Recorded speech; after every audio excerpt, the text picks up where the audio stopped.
At the company party, our CEO, Richard Alden, leaned across the linen and candlelight and asked, loud enough for 3 tables to hear, "Marcus, that $200,000 bonus I gave you, what did you do with it?"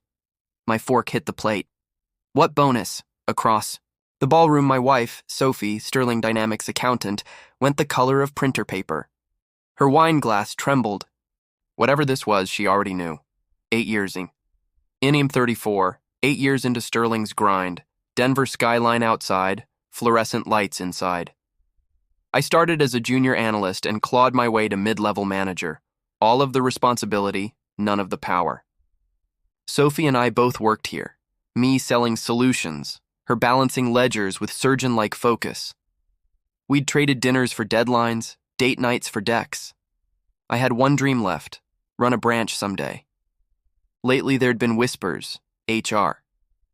Hints, marketing winks, that something good was coming my way. Sophie smiled when I asked, but always changed the subject. The party. The Grand Hotel ballroom glittered. Champagne moved like gossip. Richard did his victory lap.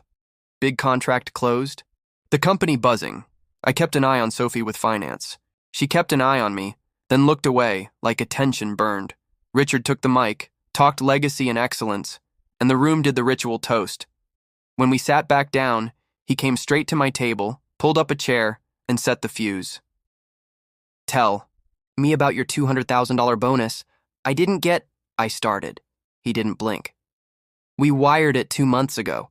HR confirms it was deposited into your joint household account." Silence sucked the air out of the room. Conversations froze. I could feel people angle their chairs for a better view. My gaze found Sophie. The terror in her eyes wasn't confusion. It was recognition. The spin she jumped in fast, too fast. "Maybe the bank delayed it, or payroll, sometimes large transfers. Marcus has been buried on Morrison." She was building explanations like a wall, brick after shaky brick. Richard lifted a hand. "I want Marcus to answer." My stomach fell. If the money hit our joint account, Sophie had full access. And 2 months ago was exactly when she insisted on simplifying our finances. She'd handle the bills and investments. I should focus on clients. "Did you take it?" I asked her. No heat. Just the hardest question of my life. Sophie stared at the table. Then barely audible. "I thought it was mine. To manage. Not ours. Mine." Receipts. Richard nodded to HR. Paula stepped forward with a folder thick enough to stop a bullet. "Deposit on July 15th, $200,000 from Sterling's executive bonus account to Marcus and Sophie Hale, joint checking," she read. "Subsequent withdrawals over 6 weeks. Prada, Louis Vuitton, Tiffany, first-class flights to Milan, 5-star accommodations."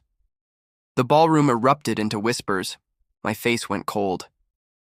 While I ate desk salads and drove a Civic with a squeaky belt, my wife had been living a luxury montage on money tied directly to my name. "You also abused your position to hide the movement," Richard added, voice flat. "Accounting access to cover personal withdrawals." Sophie finally looked at me, and the look said everything. "I did this. I can't undo it." The cuffs. Richard pulled out his phone like he was ordering a car.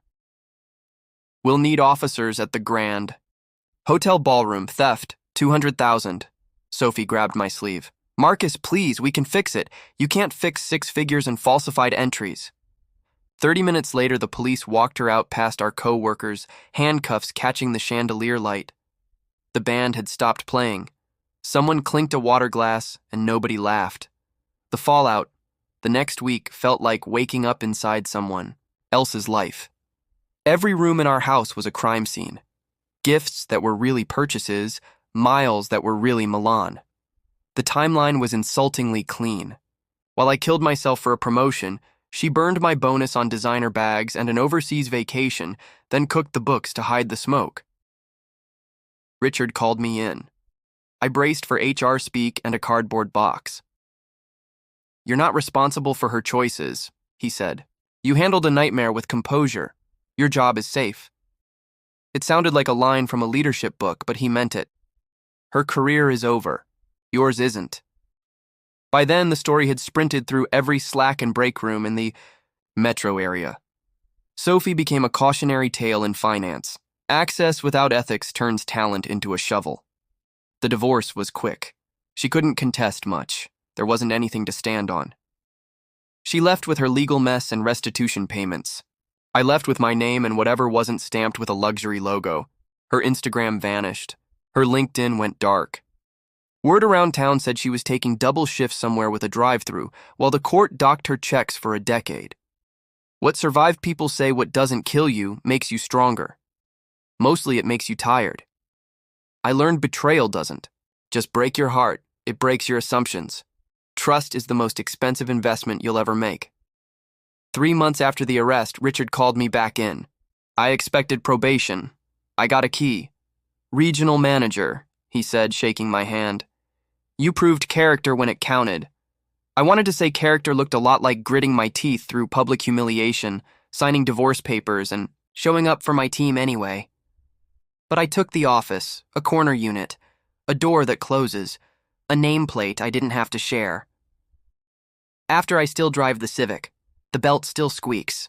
Some mornings I catch the mountains cut clean against the Denver sky and think about everything I traded away and everything I almost lost because I wasn't looking closely enough at the person beside me.